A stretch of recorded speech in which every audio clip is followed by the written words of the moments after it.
Welcome to the Burning Archive. I'm Jeff Rich, and today I'm talking about the German writer who lived subsequently in Britain, Max, or W.G. Winfried, his name was, Sebald, the author of the Rings of Saturn. Then I'll talk a bit about his Histories of Destruction before reading the first chapter, indeed, of his extraordinary and unclassifiable piece of prose, The Rings of Saturn.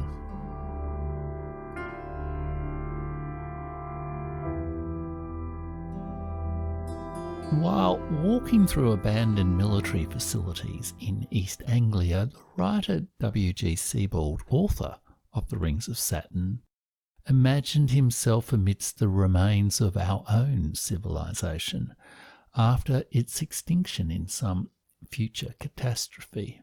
Such stirrings of the imagination come to all of us today, now and then, while we scroll our phones and witness too many horrors of war that haunt our modern lives. Who today, amidst news reports of world leaders playing a dangerous game of brinkmanship with nuclear powers, does not occasionally have intimations of our own civilization's mortality? We do not need to walk among military facilities to know the power of destruction, but can glance through any social media stream at bombed children, ruined cities, and deceitful leaders urging others to fight and to die for their ambition. Yet to look intently at the ruins of war and the horror of that destruction is difficult, exhausting, and depressing. If you have even a partial knowledge of the history of humanity, you realize that the records of such destruction stretch back so long, so deep, and so wide that you cannot readily imagine escaping that ultimate catastrophe Sebald saw amidst military ruins in East Anglia. Sebald, The Rings of Saturn, is a book that has supported me to witness the horrors of history for decades now. Over the last fortnight, I reread this strange, hybrid, mesmerizing book. It was a conscious decision to seek, in the beauty of this meditation on the ruins wrought by history, some way of enduring and thriving despite so many intimations of catastrophe. The author of this book was Winfried George Sebald, 1944 to 2001. He was a German writer and academic who had moved to Britain in young adulthood. He preferred to use the first name of Max, and this decision was in part the rejection of his family heritage, which was tainted by participation in the Nazi regime of Germany and willing blindness to the Holocaust. In his late teens, Sebald broke with his father, who had served in the Wehrmacht under the Nazis and was a prisoner of war until 1947. In the years after the war, his father and family and many fellow Germans and Europeans did not face the trauma, guilt and horror provoked by the events which they participated in and witnessed from the 1920s to the 1940s. Sebald, however, refused to blind himself either to the horrors of the Holocaust or to the destruction wrought on Germany by the Allies. The ruins of German cities and the losses of so many Germans, at least some of whom were innocent civilians and not party to the Nazi crimes, haunted a generation of German citizens, leaders, writers and intellectuals.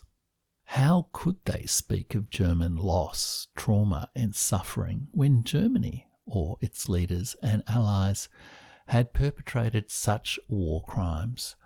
What redemption was there after participation or complicity or negligence in such horrors? As Adorno wrote, there can be no poetry after the Holocaust. Yet, on the other hand, how could they not speak of the traumas they had known when orphans and neglected children roamed across the rubble of their cities, when everyone knew someone who had been killed, maimed, raped, persecuted, or tortured? Sebald's father and family retreated into silence. So too did many Germans and many more or less guilty followers in other nations. But Sebald himself, from his school years, refused to do so.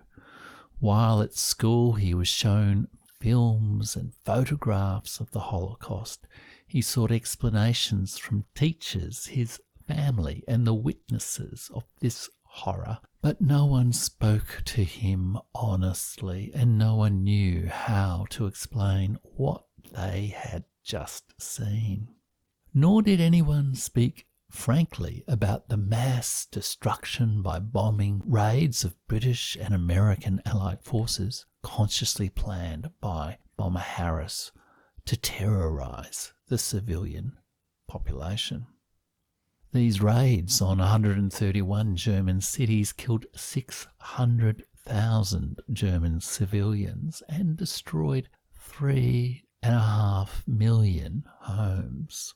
In instants, whole cities were incinerated, such as in the firebombing of Dresden or in Germany's ally, Japan, of Tokyo.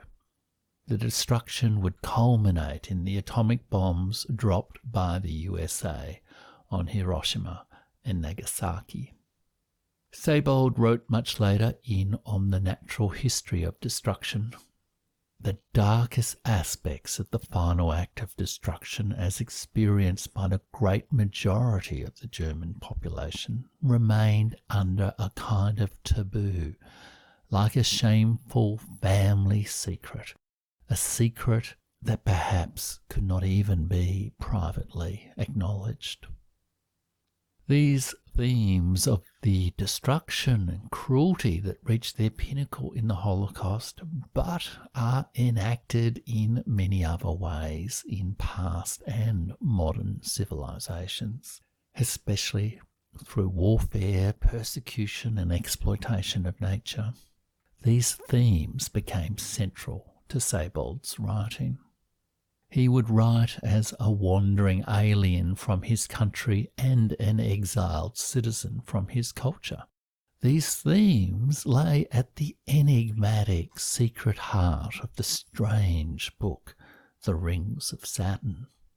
It is a book of haunting beauty and extraordinary untimely prose, which are reasons why I return again and again to this book for consolation amidst the horrors and ruins of our times. It has been variously classified as novel, fiction, essay, memoir, travelogue, creative non-fiction, or simply writing. Michael Hamburger, the poet and translator who appears in disguised form in the book, offered the best description of its form. It was, he said, an essayistic semi-fiction which gives rote to both observation and imagination. This essayistic semi-fiction is also a form of history and a deep reflection on the difficulties of recovering, remembering, and writing about the past. Faintly evoking Walter Benjamin's famed fable of the angel of history, her face turned in tears to the past as the storm of progress blows her fast to the future. Sebald reflected frequently in The Rings of Saturn on the puzzling difficulty of remembering the past. He wrote, "This then, I thought, as I looked round about me, is the representation of history. It requires a falsification of perspective. We, the survivors, see everything from above, see everything at once, and still we do not know how it was. W.G. Sebald, The Rings of Saturn. The book has, therefore, always been an important work in the Burning Archive. It is a book that set a course for my writing. After falling under Sebald's spell, I resolved to write semi-historical essays, not fiction, not academic history. His manner of associative digressions and his style of retrieved pre-modernist elegance have informed how I write, or at least aspire to write. It may be evident in this talk, and certainly in some of the essays in my books, From the Burning Archive and 13 Ways of Looking at a Bureaucrat. The Rings of Saturn is also a book that honours by following the unique paths of strange and remarkable writers. In the first 3 pages of the book we meet Kafka. Along the way we meet the translator of the Rubaiyat of Omar Khayyam, Swinburne, Chateaubriand, and Joseph Conrad. However, much of the book is a tribute to one great English essayist who was buried in Norwich as told by Sebald in The Rings of Saturn, and whose skull is one focus of the first mesmerising chapter of the book. That writer is Sir Thomas Browne, who lived between 1605 and 1682. He was an English doctor who practised in Norwich and an essayist who, Sebald says, as a disciple of his famously elaborate prose, left a number of writings that defy all comparisons. Browne practiced medicine in an era transitioning from Renaissance to Enlightenment, but which knew much abominable darkness. The 17th century was a period of rolling global crises, which some argue were connected to changes in weather patterns, as, for example, is set out in Geoffrey Parker, Global Crisis, War, Climate Change, and the Catastrophe in the 17th century. It was a period of religious and civil wars across Europe, including Russia, which included the 30 Years' War, the Time of Troubles, or Smuta, and the overthrow of the Ming in China. In Britain, it was the era of the English Civil War and Cromwell's brutal puritanical Commonwealth. The English Civil War bled hundreds of thousands of victims, a few of whom Browne sought to heal, and hundreds of ideological zealots from whom Browne kept his distance. He reflected on the religious and ideological disputes of a Britain that had descended into Devil Land, as set out in Claire Jackson's Devil Land, England Under Siege, 1588 to 1688. He described those ideological disputes in his essay Religio Medici, or A Doctor's Religion. There he wrote, "I could never divide myself from any man upon the difference of an opinion, or be angry with his judgment for not agreeing with me in that, from which, perhaps within a few days, I should dissent myself." Thomas Browne, Religio Medici. Sebald returns throughout the book to this articulate and compassionate witness of the destructive horrors of a world in crisis. But although on the surface the book reads as the memoir of a walking tour in East Anglia, he draws in many other testimonies to cruelty and compassion in history. We read of the brutal destruction of Beijing by English forces in the 19th century, and the cold cruelty of the last Chinese Dowager Empress. We read of Joseph Conrad's experiences in the Congo that led to the creation of the character Kurtz, who in his death scene in Heart of Darkness speaks like a ghost of the horror. Yet we also learn of the compassionate Roger Casement, who exposed so much colonial cruelty in Africa, the Americas, and in Ireland. The British government, however, rewarded this courageous early humanitarian with a cruel, punishing execution that sought to extinguish all memory of his goodness. The Rings of Saturn is a book about the ruins and incoherent fragments of the past that haunt the present. It emerged from Sebald's own period of severe depression, which is evoked at the start of the book. In August 1991, when the dog days were drawing to an end, I set off to walk the county of Suffolk in the hope of dispelling the emptiness that takes hold of me whenever I have completed a long stint of work. I wonder now, however, whether there might be something in the old superstition that certain ailments of the spirit and of the body are particularly likely to beset us under the sign of the dog star. At all events, in retrospect, I became preoccupied not only with the unaccustomed sense of freedom, but also with the paralyzing horror that had come over me at various times when confronted with the traces of destruction reaching far back into the past that were evident even in that remote place. Sebald, The Rings of Saturn.